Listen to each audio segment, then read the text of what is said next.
What's going on, everyone? This is Brady Harrington, and you are listening to the Pump Podcast. Pump stands for Prepare Ultimate Mental Performance. This episode is brought to you by Hoop Culture.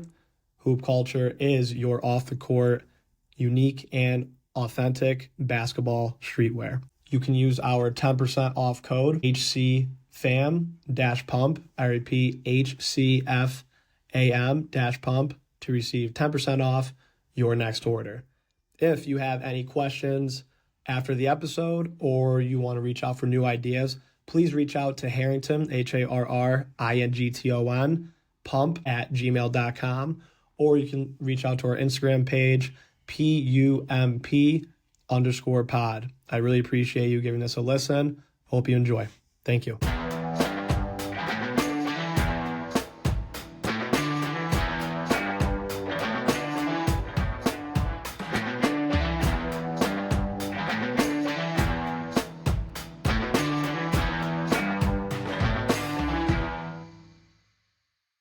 All right, welcome back. Episode 16. They had the blessing, both of them, of coaching me. We just talked about like what our theme of it the whole time, but actually I'm just sabotaging this, and the whole 60 minutes you guys got to talk about how amazing I was to coach.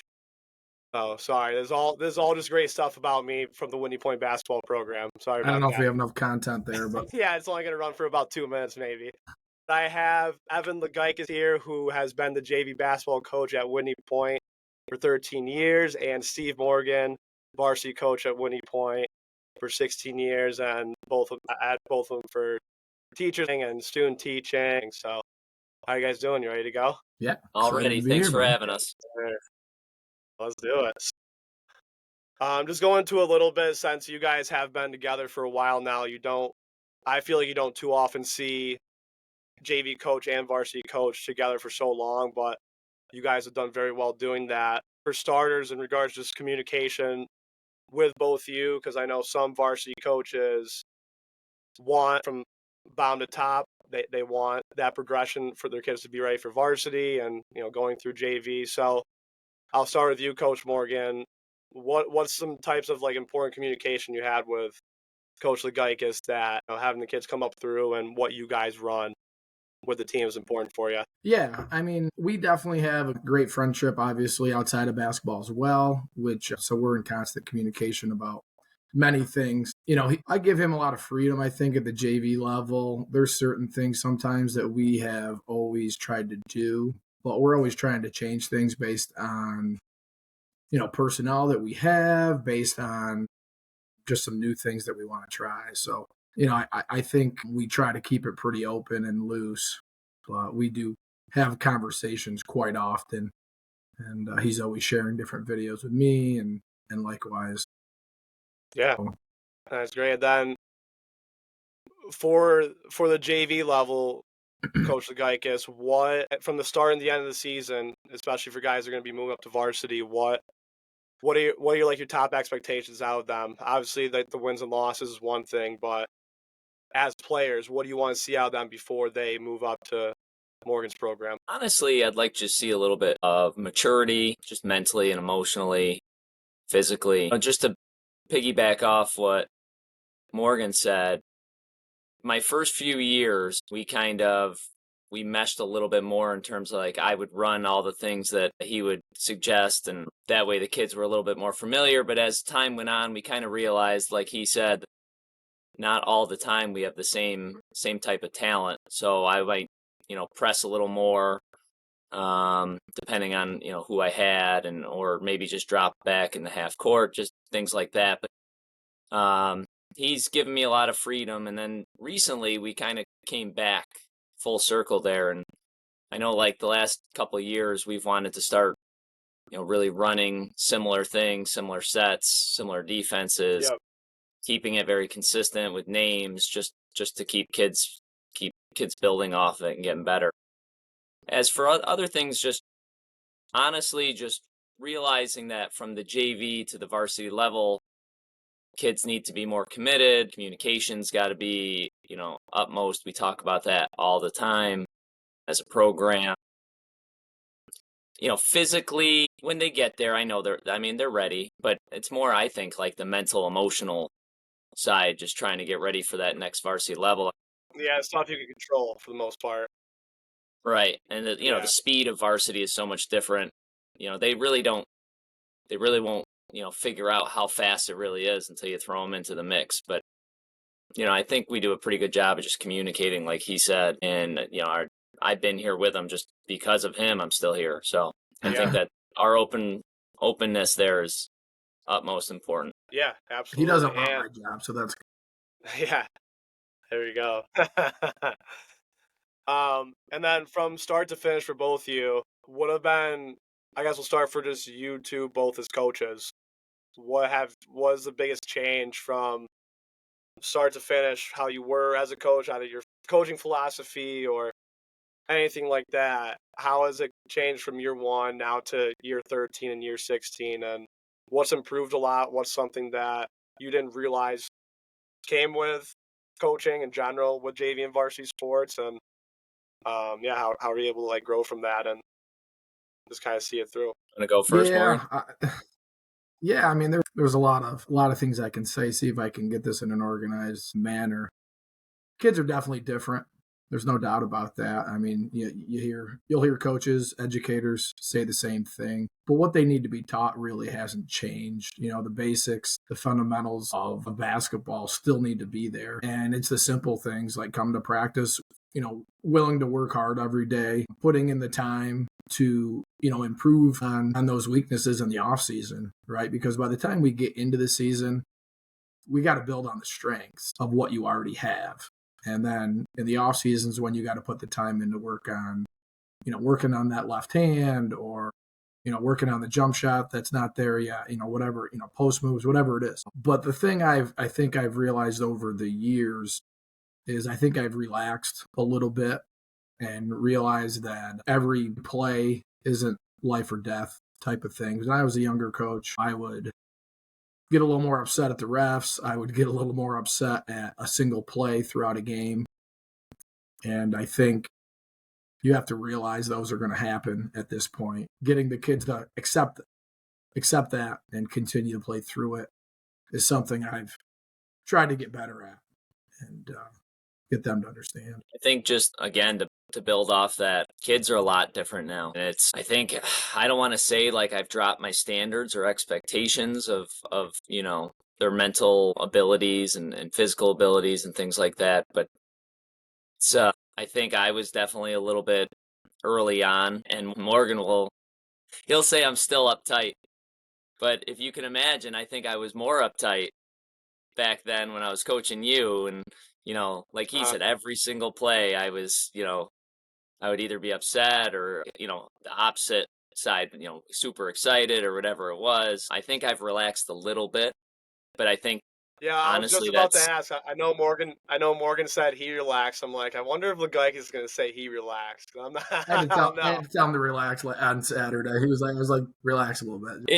it is hard for me to turn it off. I don't know. It was like a switch flips as soon as the game starts and I Yeah. zero in. But I think in practice I've relaxed a little bit more.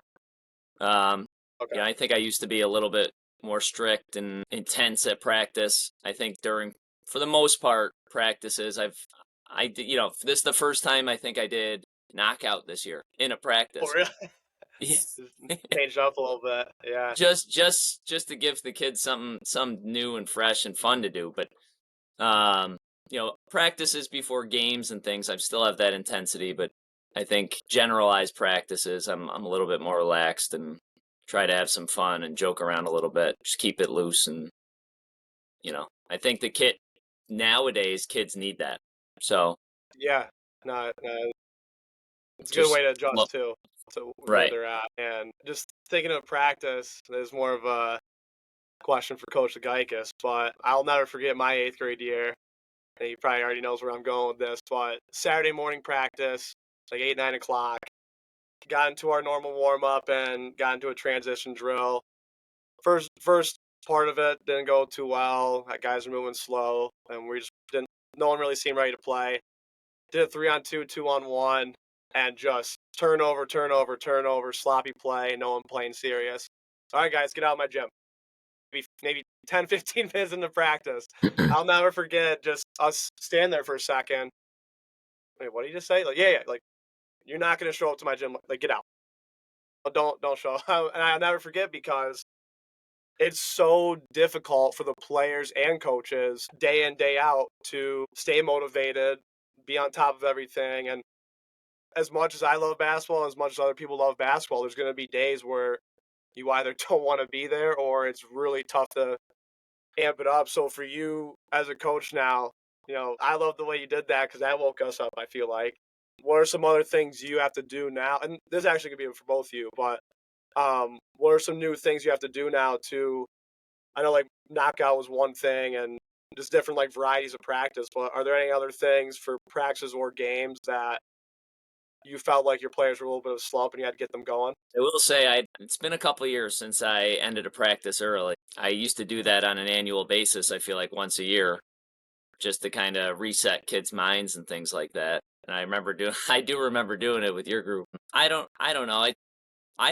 Find myself having to like call kids in or having like a pre-practice meeting a lot and just stress the importance of intensity and urgency and things like that, just constantly, you know, dive into that because I don't think, and it might even be in the middle of practice, stopping practice and just bringing kids in and, having that conversation with them that, other teams are getting better while we're playing right now, while we're practicing. And if we're not truly committed and, to getting better or committed to the Yeah. process of getting better, then we're losing a step.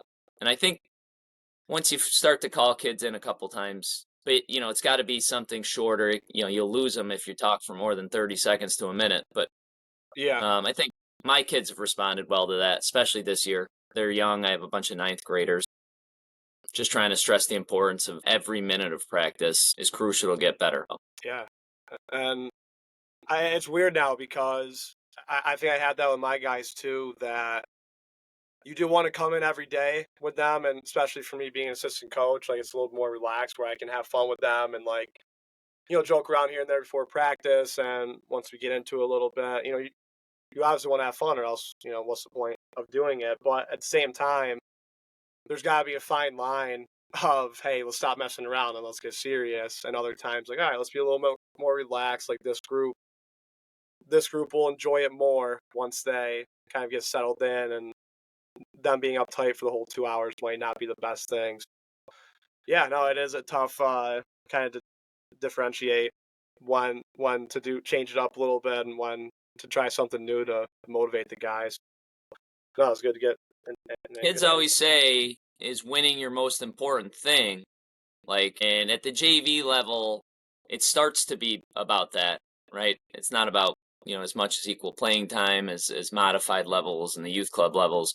Yeah. But it's not that it's not winning being the point. It's I want them to want to win. Like if they win, they win, but I need them or I want them to want to win. And I think Yeah. that's a big If they difference. won at no cost and they either like didn't do it the right way or didn't enjoy it, then it's still no, yeah, definitely. That's good. That's good. That's a good angle on it. So getting into that a little bit more with the players, JV and varsity, I think that's the beginning phase. I think like youth club and modified, like you said, and even like AAU, there is a little bit of that competitive pressure and even like the performance anxiety, but at the end of the day, not a whole lot of people are going to look back and know what their AAU modified and youth club records were or how many, games they won and everything.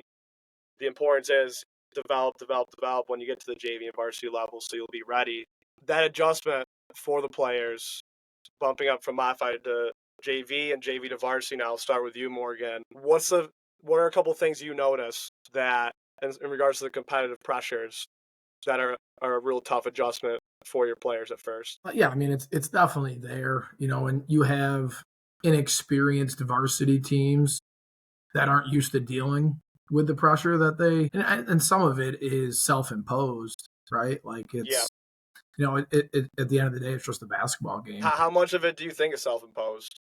I think the majority of it definitely That's what I think too. I mean, some of it may come from parents, may come from friends, their own expectations. Social media obviously is huge. Like you can look at anybody else's highlight reels from Huddle or whatever they're using to put their videos on there, and when you feel like you have to perform to make that happen, that's a lot of pressure. Yeah. We try to address that and talk. The inexperienced teams certainly struggle with that.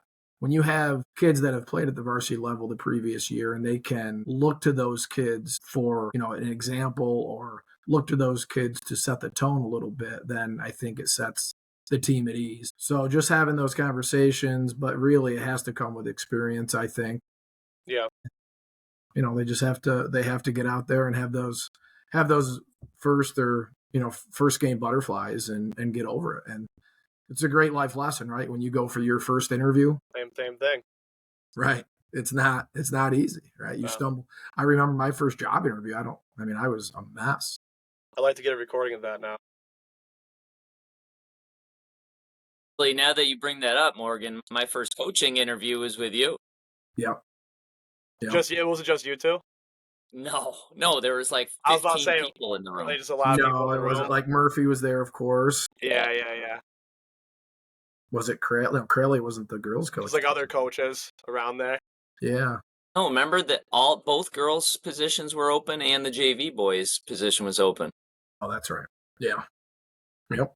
But I felt like I was a mess. But I don't know. I almost walked out before I even went in because I was so nervous. We wouldn't be sitting here today. There you go. 13 years later, just like that.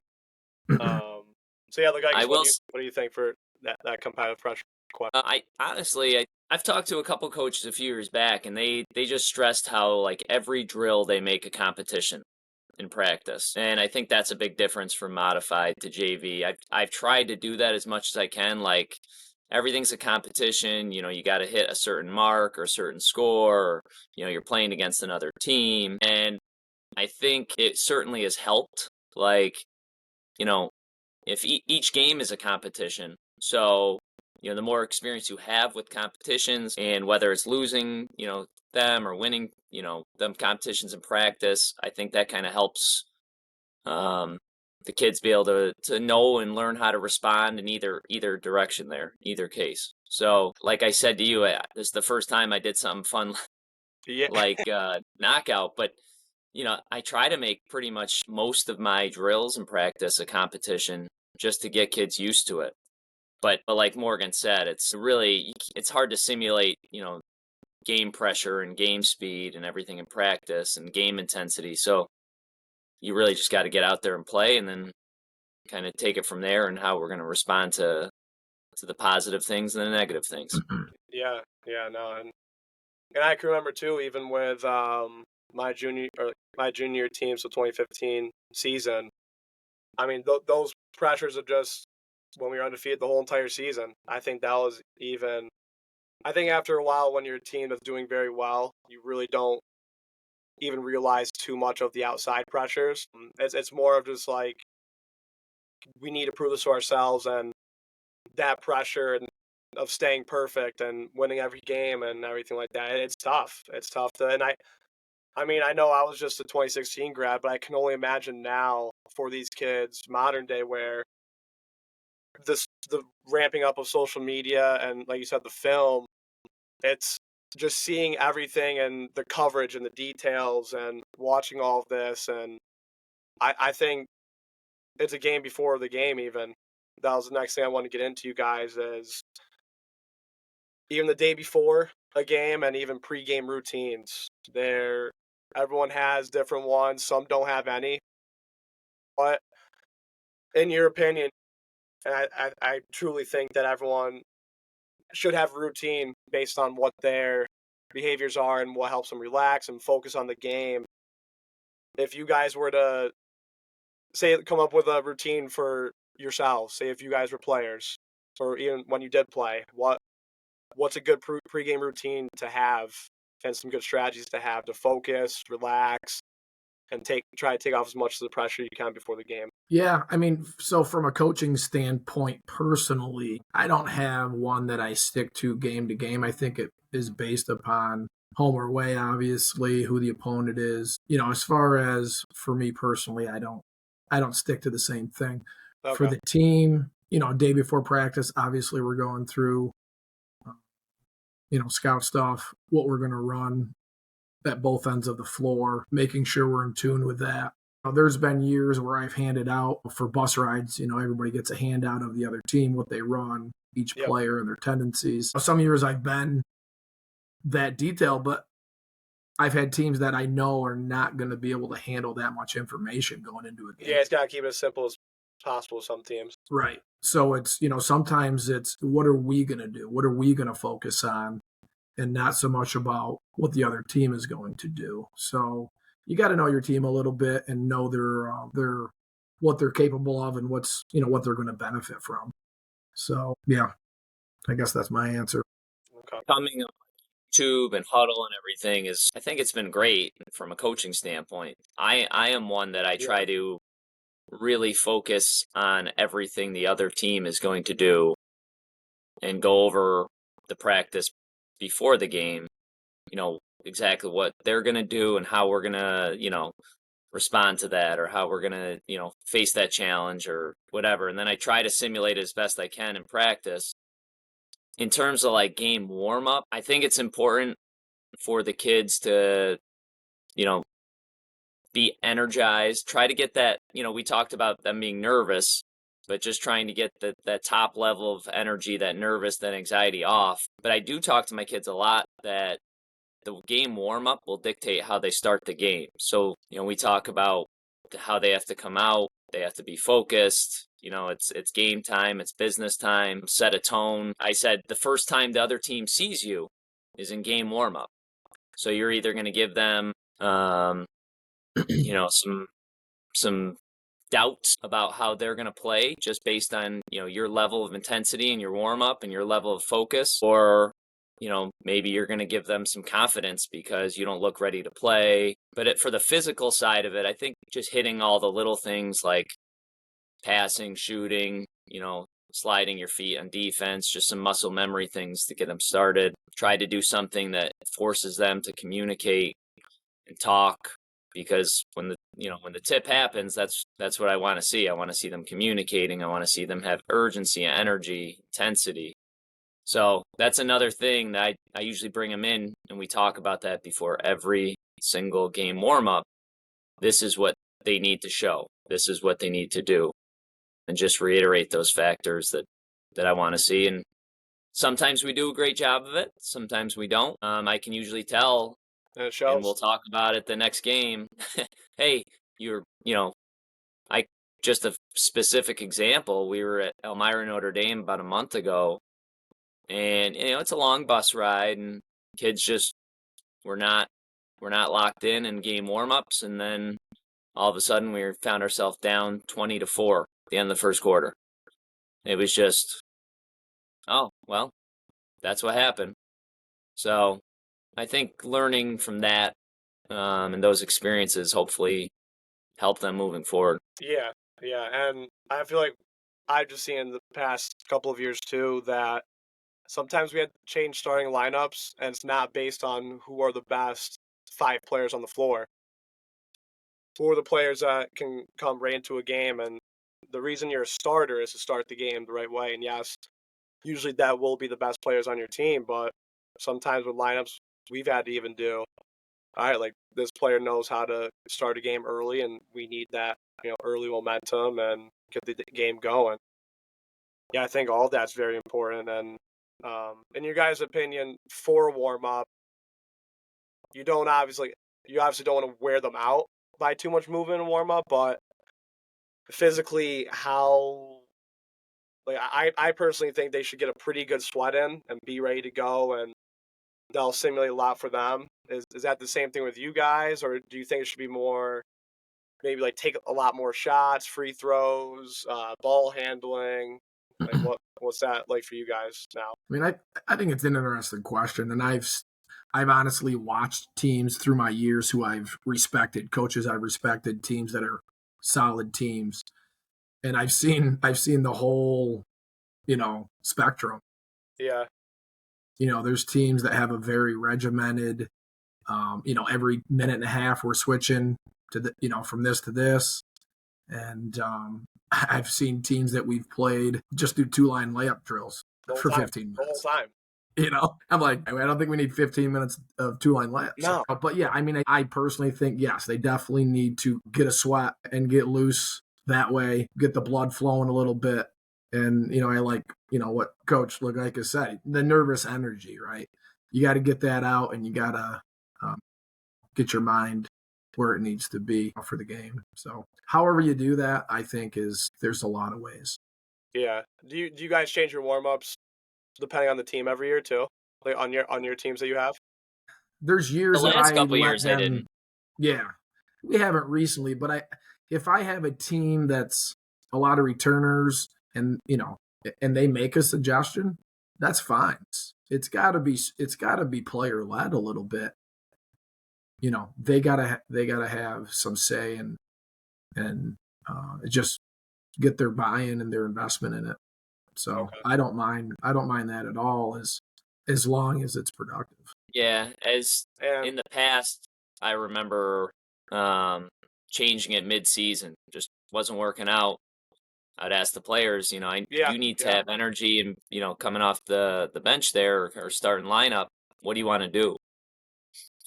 We've changed it up a little bit, but like my current one, really hits pretty good with passing, ball handling, footwork, shooting. But I have found that kids can warm up too much. So like at home games, kids want to get in the gym right after school, and then they're shooting for an hour and a half, and then we're doing a 30-minute warm up. Yeah, keep it a little more simple. I found it better like 15 to 17 minutes, and then that's it, like for the game warm up. If they want to partner shoot for a little bit before that, that's fine, but 15 to 17 minutes. Otherwise, they're tired. So Okay.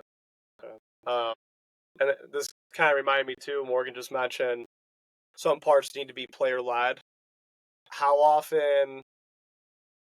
And I think it changes every level from JV, varsity, and college on what amount of feedback you should take in from players and when they should feel comfortable. But for what you guys have gone through so far, if a player does make a suggestion, and it's kind of tough to word this one, but basically, where's your level to just taking in players' feedback? How whether it's like in the game, something to do in practice. Because I know certain instances a player might lash out about playing time or why are you subbing me out here, or why are we running this play right now, or why are we running this defense. I'm assuming for most, that's a cutoff point. Hey, you don't worry about that. That's my job. Where are you guys at with everything with just your players communicating with you about the team and how it runs? Yeah, I think building those relationships with players, it makes those situations so much easier because the expectations are there. I there's been instances where maybe a player has lashed out about a certain defense we're going to, or this or that, and sometimes I take responsibility for that myself because I obviously didn't coach them and have that conversation with them to to let them know how this needs to work. So if they do have something to say, I don't mind them saying about how is it going to be portrayed? How are we going to have that conversation, and at what moment? Not from across the court. Yeah, and how are you going to word it too? Yeah. And so I've had with your team, and I've had many players over the years that I've trusted to give me their feedback because that's what you want. You want coaches on the court that makes the team run the way you want it to. So when they are able to see something and give feedback during a timeout or during a dead ball situation, you develop that trust and relationship with that player. You're ready to go and give them that freedom. But it goes the other way too, right? Like if a player hasn't earned that trust, we're not going to go there. Yeah, I'll just piggyback again off him. Players are just an extension of us, or that's what our hope is. if players come to me at the right time and we have a conversation, it could be during a game, it could be before a game or after a game of, why did we do this, or can we do this in the future? I absolutely would take in, consideration what they have to say. And a lot of the times, they might be right. Like Morgan said, I mean, they're seeing things out there that I'm not seeing. Mm-hmm. But I think it's all about trust. It's about communication. And we as coaches have to trust them. And players also have to trust us to do what we think's right. And I think we have those expectations set. And most of the players do know that. But, being a family, there's all disagreements all the time. So it's just how we work them out. Make sure we work them out in a positive way. Yeah, and I feel like the biggest things, if you are a player listening to this and want to communicate something with your coach, the timing of it, I feel like it's pretty important, and the way you word it. Like if you're barking at your coach about something with 3 minutes left in the fourth quarter and you're panicking, probably not the best time to have that interaction with your coach. It's more of, there's time and place for having that type of communication and, trusting them to put you in the best position, really. And I thought about this the other day, and then we'll move on to another topic. If you have a really good first half, like there's barely anything that you can talk to your team about, and because there's always teams that have good first halves, but maybe had too many turnovers. Hey, let's talk about this, or any way you run it. I've thought about this. If I were to one day have my own program, have you ever thought of, if you, like I said, if you have like a damn near picture perfect first half, just keeping your players on the floor and not even bring them to the locker room? I don't think that's ever crossed my mind, but I know exactly what you're saying, right? Like you don't, when You don't you're want to having, change when the anything. opposite's true, right? When you're having a bad half, you can't wait for that halftime Yeah, horn to exactly. go, that buzzer to go off and get in the locker room and let's regroup. So yeah, I mean, that makes sense. And, sometimes you are nervous at halftime when you've played so well, like, all right, it's not, It's we're just going to gonna run this this ain't thing gonna up. happen again, is it? Yeah. Right.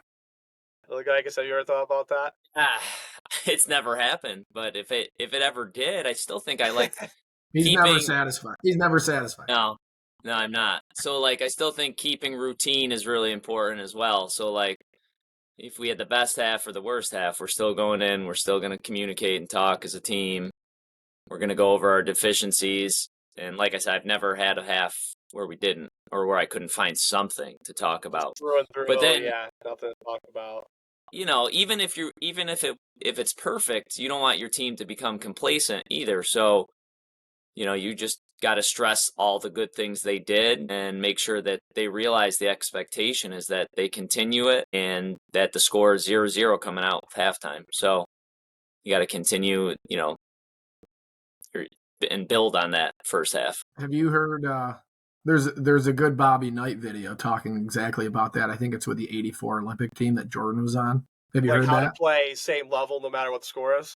No, he talks about, he's coaching that team and, the first half they're blowing out whoever they're playing. Jordan has like 18 I'll points, say I've 8 probably done that rebounds, most of 6 the time assists in the anyways. first Yeah. half. And he looks at his assistants and he's like, I don't know what to say to these guys. He's like, Yeah.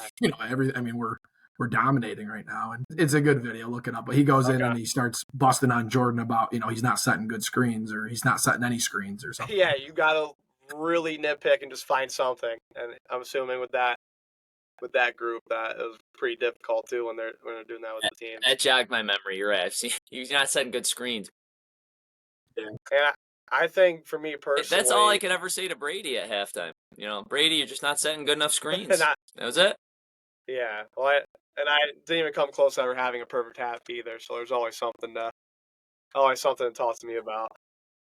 And I feel like that's one of the hardest things I remember as a player is holding leads. Holding leads, there's so much to it of how to play, what's the right shot, what's the bad shot, because usually in that first half you played so free and the way you wanted to play, and you played, I'm assuming if you have that good of a lead, you're playing to your style. I think just trying to play at that same level the whole time, not really thinking the score and 0-0 mentality is, I don't know, it's pretty difficult. So I've always, Yeah, I mean, they're high school kids. It's, at the high school level, it's yeah, as much as you would hope they can keep that intensity up.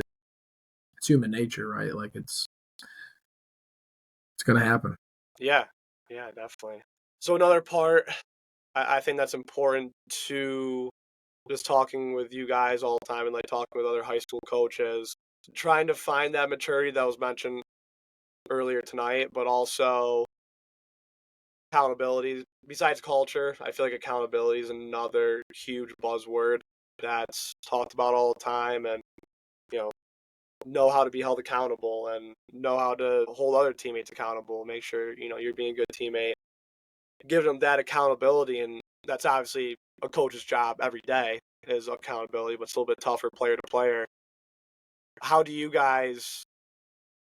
Well, I'll start with this first. What's the best quality in a player that you feel like that when you see them being accountable? Like, what are some good sides to it, and what are some bad sides to a player trying to take in accountability, but also give it? When has it sometimes either gone too far, they have tried to, but they're not too good at it because it's a tough skill to teach and experience during the high school levels? Yeah, I mean, being coachable and accepting criticism is huge, right? Like if that's, I mean, that's not everybody can do that. Not everybody can do that because they haven't, not, they need to be taught, but they also haven't witnessed or experienced someone else demonstrating that for them. And, that's difficult to get them to do. But, you have kids that on your team that they want to do better. They want to become a good basketball player. And yeah, they're not coachable. Anytime you tell them something, you can just tell that it's not hitting and it's not Yeah, registering with because them. I feel like some, like you said, they want to, like they want to get better. They want to take that in. They want to win for the team. But there's a lot of like yes men, like yes coach. Oh yeah, I understand coach. Sounds good coach. And like almost like a coach pleaser, and they go out there and do the same mistake, or they made that. So it's yeah, I was curious to know like how you guys can read it. I guess who's good with accountability and who's not good with it, and just how to be Yeah, I persistent. think I would say Ligeikis is probably going to mention toughness, and he's right. I'm going to steal a little bit of his thunder, but you have to have those conversations with them, and I think sometimes showing them video of their body language and their reaction Yeah, can be absolutely powerful. You gotta keep having the conversations with them, and eventually, I think you can get them to come around if they really truly desire to become better. But I'll let Coach Ligeikis talk about a little bit. I think we as coaches have always tried to like hold kids and our student athletes accountable. I think it used to be easier when maybe it's before social media or whatever. We talked about how kids are different today. Back when you were playing, I think it was a little easier because I think you guys in that day and age could hold each other accountable and separate your friendship off the court and on the court a little bit better, and just be able to call each other out a little bit, if someone wasn't working hard or whatever. yeah. And I talk to my kids about it, like holding each other accountable constantly, but they just never do it. Like, I don't Why do you know think if that's it's, changed over time? I don't know. Morgan said toughness. I don't know if kids just can't handle criticism from each other, from their peers, or I don't know if the peers just don't know how to even communicate well enough at that point. And, maybe it is cell phones, maybe it's social media. I'm not Yeah, going to get into that debate, but I just feel like kids struggle to even socialize with each other.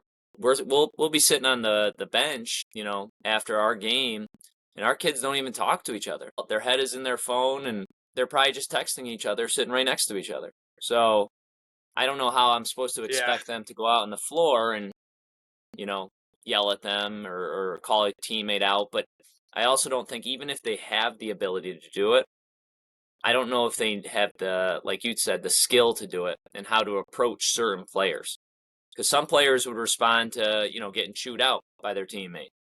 But other players, they need to be coddled a little yeah, bit or they need to, softer approach. And I don't think kids even know how to differentiate that or read that. I think we as coaches learn it and get better at it over time.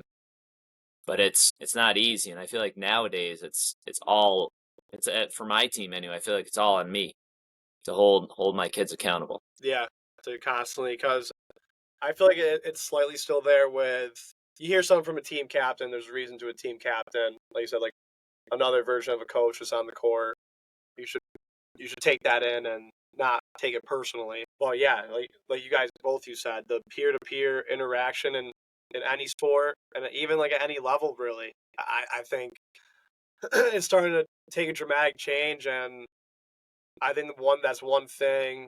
We talk about the development of fundamentals physically and everything like that, but even through youth clubs, I think that's another thing to start really focusing in on again. Not again, but focusing in on more is, how do you all as a team just interact with each other and figure things out? Because you talked about our group when I was playing. We've been playing with each other since third, fourth grade, and you can always think of every single conversation that was probably had with each other about shot selection, not playing hard enough, not communicating well enough, not bringing it that day. They need to happen, and you should almost, as a coach, I guess, welcome it if that does happen, because it's a good learning point. And putting that, I think it's easier at college. Like we always tell our guys, hey, you don't have to go hang out with each other, go hang out in the dorms or dining hall in general. Once you're on the court, yes, have everything figured out, but you don't have to be close friends at all. But in high school, you see each other every day, especially with smaller schools. You see each other every day, and you're still gonna have to get along. But I think knowing that difference and the accountability and everything like that is something that should be taught well beforehand. So once it does get serious and things aren't going your way, how do you handle talking with one another and communicating? So no, that's another huge importance with what's going on. And kind of jumping off that just a little bit, with just like with your players now, that we're deep in the season. How many games do you guys have left? 5. About 5. Okay, so I just thought about, from start to finish of every basketball season, when's you both for both of you, what time of the season do you expect your players to be in playoff form? Like, it's a loose term like used, but like, what, I guess playoff form meaning just when do you expect them to be at least firing on all cylinders and playing to close to their potential? Yeah, I mean, so as when I look at this year's team, I only returned 2 kids that had varsity experience this year. Yep.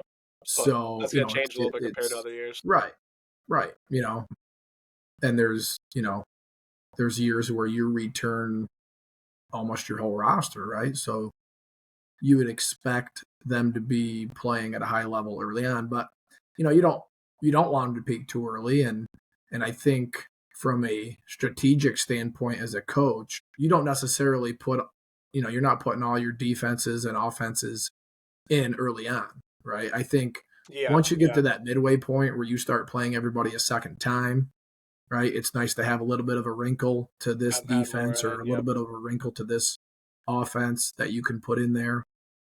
Then I think, as you go into the postseason, again, you try to have a few different things that you can show that are new that teams didn't see on film. But as far as playing at a, like you say, would you say postseason form or Yeah, like a playoff form. Like, I yeah, guess for even just them as individuals and as players, is there one certain quality that you want to look at all of them and be like, okay, like for example, I think their competitiveness is a lot better from the beginning of the year to the end of the year. Is there one like word or 2 words that yeah. I you're mean, I looking would for? say, yeah, I would say basketball plays. Like making basketball plays, reading and reacting to what you see, not Okay. just running the play or not just going to this spot in the press, but reading and reacting to what you see in front of you and what you have noticed the other team doing. Right. So just being a basketball player. Okay. Okay, I guess what do you got for that? To go off the first part of your question, I feel like mine's way different than Morgan's. Um, just in our league, there's no playoffs other than a championship, and that's our Yep. ultimate goal. But it's just the top school from the North Division plays the top school from the South, And I feel like if you lose, 3 league games all year, you're out. Like you're not in the championship. So it's like I don't Figure it expect out my sooner rather players, than later. right? I don't expect them to necessarily be in playoff form early, but like I expect their intensity level and their focus level and everything to be up, you know, soon as the season starts. It's not always the case, but I always talk to them like we we lose focus for 1 or 2 games, and our ultimate goal, at the end of the season's gone. We don't have that goal anymore. Like this year, we've lost Yeah. 2 league games, and mathematically we're still in it, but it's going to be a tough. Reality says different. So Yep. it it's tough because I feel like there's just a lot more pressure. We don't have sectionals.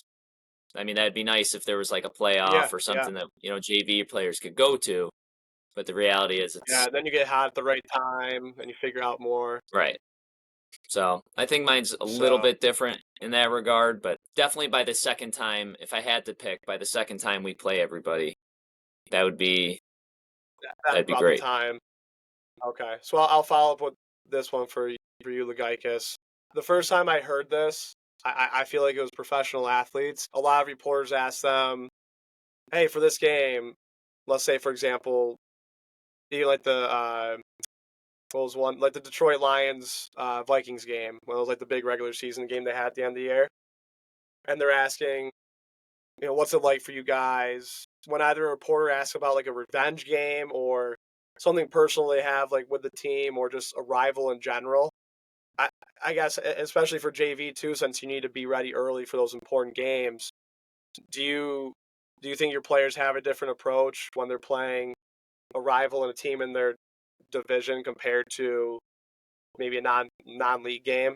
And I guess like how do you see that? And because I feel like you want to coach it the same way every time, no matter what, and you want to have that tunnel vision of it doesn't matter who's stepping in front of us, we need to come out the same way. How do you go about it? And what do you see in your players? Honestly, like you just said, I try to be really consistent with every game. I try to, instill a little bit of fear in our team based on, who we're playing, no matter who we're playing or their skill level or their record or whatever it is. Morgan will tell you I always talk up the other team constantly, just because I don't Best need team in any the of the NFL. kids. Yeah, I don't need any of the kids thinking, "Oh, this is going to be a cupcake. We don't have to necessarily bring it." So whether it's a league game, non-league game, whether we're playing, our rival or we're playing a team that's not very good, I try to kind of approach it the same way. I'm just like you said, we can't afford to come out flat. So that's how I approach every game as best I can anyway. Yeah, and that's also the same thing too for both levels. I feel like talking up the other team, you want to talk them up, but then also at the same time, you don't want to like lower your team's confidence. Like, oh, they're that good. So that's also another how they take that in and how they go about knowing about the other team and what to expect. So, um, and Morgan, this is this one for you. Now that it's kind of coming down to the wire, 5 games left. When you see like now, obviously like tendency wise, what your team is expecting to do, how it's going to happen, and if it happens a lot, then obviously it needs to get fixed sooner rather than later. How much do you like when you focus on a game and you're talking about your team? Do you keep just talking about, hey, let's not do this, this, and that, or like say if it's turnovers and rebounding, for example, and your team's lacking in that department? What is there to be done, and how can players approach things differently to avoid making the same mistakes every time and four games to get up for? Yeah, yeah.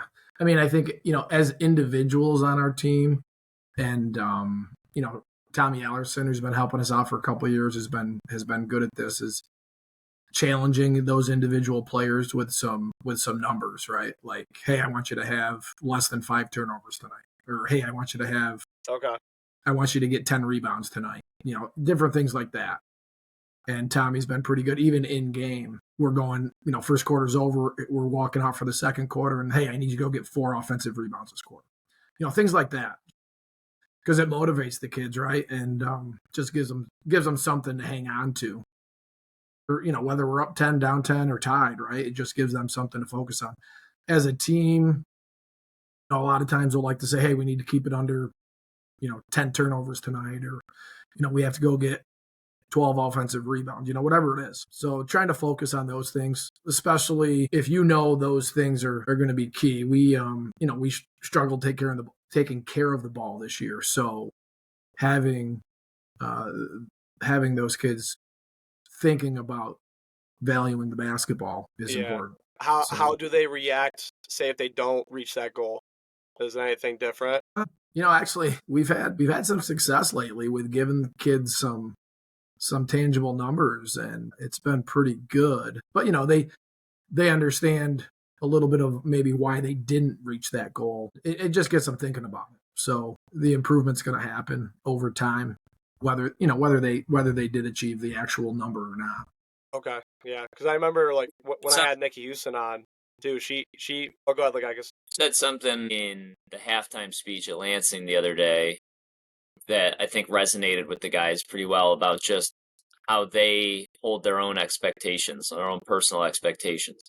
And you asked them if they expected to fail. It seems like they're expecting to lose. They're expecting to turn the ball over.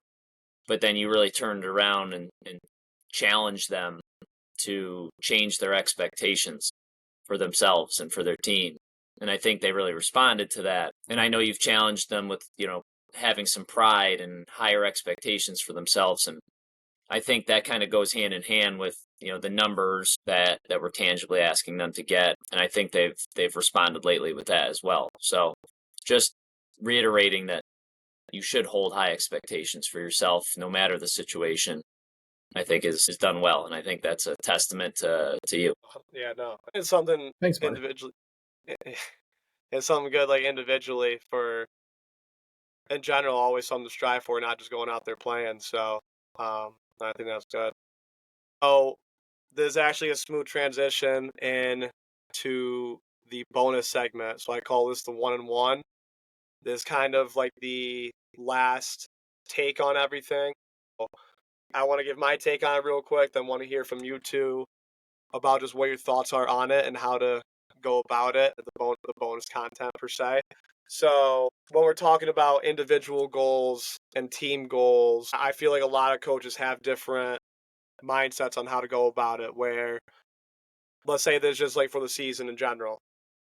And some players think, okay, I want to go for 15 points, 8 rebounds a game. Some players mention in the beginning just how much wins they want the team to have. And I feel like goal oriented for long term is very difficult to gauge because you don't want to be in a matter of selfish and not just going for your individual goals, because that might not impact the team goals in a positive way.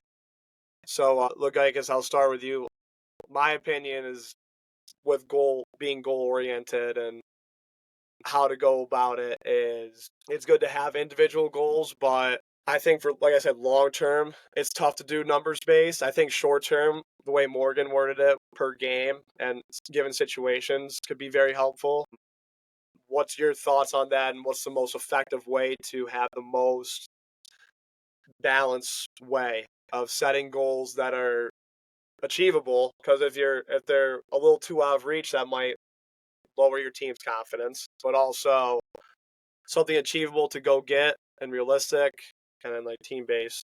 Yeah, I just want to hear you guys' thoughts, starting with Ligeikis, on how to set long term goals individually and as a team. Honestly, I'm still in the mindset, like Morgan said, that I don't like long-term individual goals, because I think our only ultimate goal as a team is we talk about getting better every day as a short-term everyday goal, but ultimately is get to the championship or win the championship by winning our division. Yeah.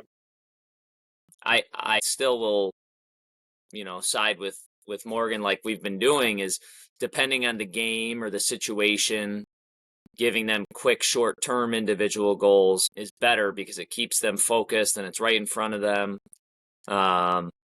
They're not thinking long-term, because I don't want them to think long-term. I just want them to think in the moment. I want them to think game to game, might be different. Player to player might be different. If it is like a short-term goal, I used to chart deflections. That just showed me how active you were on defense. But Yep, ultimately, yep. I just like basic goals of, winning our division, or certain teams have different team goals. In the past, I've had breaking your quarters or your season into quarters and trying to have a winning record for each quarter, things like that. But so if you have 4 games, you got to win 3 out of 4 or whatever. Individual goals, I never want the kids to go look at their stats right after the game. So I never talk about individual statistics or anything. If it is an individual goal, it's something that's not in the scorebook. It's Yeah, something that something I can developmental chart. or anything along those lines. Yeah, something that I can chart, or one of our assistants can chart that wouldn't show up in the box score. So I don't like long-term individual goals. If players want to set an individual goal for themselves, and then they have a little intrinsic motivation, that's fine, but that's not something I usually go over. So I just keep it very Okay. basic to team-oriented goals. Yeah, so I like to use the word standards when we're talking about our team, right? And, the team has to be involved in setting those standards that they're going to function with for that season. And, the successful teams are fully committed to those standards, both individually and holding their teammates accountable to those standards. And those standards they're not individual. So I think that's where you have to start. You have to start sitting down with the team, setting those standards that you're going to live by for that season. And having the individual goals it's not a bad thing, but I think as a coach you have to have that conversation with the player and get them to understand how it may be out of their control. Right? If they want to average 18 points a game, I may not play you enough for you to get 18 points a game. Yeah. You may get in foul trouble certain games. You may get injured. It's, whatever external factors that you don't have any control over. Let's follow the standards that we set. And at the end of the year, let's see where you're at. You know what I mean? And if your goal is to play college basketball, 18 points a game isn't necessarily what's getting you there. Yep. Right? So just having those conversations with them and getting them to realize that is key. It's important to have those conversations, obviously, and let them have their say, so you know where they're headed. Yeah, and that overall, just everyone has their different ways of thinking about how to go about it. But I think I've heard a lot in common lately of either breaking it down or moving more towards the short-term side, or just resorting back to the standards, and that doesn't go by number based or anything like that. It's just how you go about the way, and that's how you be successful overall on the court. So, no, I think I just looked at them right. This is the fastest hour I feel like I've ever experienced. This flew by just like that. So all right. So I guess this is the last thing. I promise. I know I wanted to sabotage you guys with just talking about glory days of high school basketball in general, but do you guys have a favorite memory? Just coaching in general with any teams, some in particular, teams I was part of, or any other teams. I'd love to hear what you guys were that stick out. It's a tough one. Ligeikis kicking us out of practice was probably top 3 for me. I already put one out there of. He just had somewhere to be that day. He didn't. Yeah, a birthday party at 10 o'clock in the morning. Let's just get this going early. I remember it wasn't your team, Brad. I think it was Tanner Caulfield's team, maybe. But maybe it was your team. Okay. I remember we played really bad the night before on a Friday night, and then a Saturday morning. It seems to always be Saturday mornings. No one wants to be there, I guess. Saturday morning practices, man. I asked them all to wear Whitney Point gear, or bring their favorite Whitney Point gear to practice or something. And then Okay. I remember I told them not to wear it. I said, just bring it. And then I made them throw it all in the middle of the gym floor. And I refused to let them practice on the Whitney Point gym floor. They had to practice off the court because they disgraced the Whitney Point standard or the Whitney Point name. So we had to practice non-basketball activities off the court, and they had to keep their favorite Whitney Point gear in the middle of the court. That always stuck out to me. I think it was Tanner's group, because Tanner brings it up to me a lot. Yeah, I was about to say I would have remembered that one. Okay. I think I remember walking in because I think we practiced after you guys. I remember what's walking going in, on here? What is going on? That wasn't like that. That moment sticks out, but it wasn't my favorite. Oh yeah, it's memorable. Didn't have to be your favorite. You got a favorite one? Not that you want to I share. guess winning the championship. Yeah, absolutely. Morgan, you got any? There's a lot. I mean, there's some that I'll forget. There's some that will, Ligeikis will bring up that I have forgotten about, or when someone shows up that we haven't seen in a while, and they bring something up that I forgot about. I think one thing I'm most proud of is when people come back, right? Like seeing players grow up and they come back and you see what they're doing now. I certainly, I really enjoy that, and hearing what they have to say about their time as part of the Whitney Point basketball program. That's very rewarding for me. I love that I'm still in touch with you, Brad, and getting to see what you're doing. And we have a lot of other Whitney Point alum out there, either coaching or in the basketball world, which is awesome to see. It's really cool. Those are things I really look forward to. The memories, just some of the funny stuff. I remember we were up in Trumansburg. Corey Ward was pretty upset coming off the floor, and he kicked the chair, and it went flying. And I went pretty far too. And and he's just standing and looking at him. I go, sit down, because we're in a full timeout, and he just squats down and pretends like he's sitting in a chair the entire timeout as I'm talking about whatever. It's the moments like that are just hilarious. You never know when you're gonna get them either. Oh, it can be in a situation like that when you're the most upset, or that comes out of everyone. So that's awesome to hear. But hey, other than that, episode 16 was a fun one. Glad to hear your guys' side of things and catch up while the season's going on. But it's always great to hear. And from both, I got to play for JV and varsity years. It's fun to still talk about it. What's the same? What's changed? And how to adjust accordingly. I appreciate both of you. Thanks for hopping on. And episode 16 is a great one. Hope everyone gives it a good listen and takes a lot from this. Thanks, Brad. buddy. Thanks for having us. All right, thanks, fellas. Thank you to everyone who has taken the time out of their day to give the Pump podcast a listen. Please give us a follow on Instagram or TikTok at pump_pod. You can also tune in on our YouTube or Spotify channels.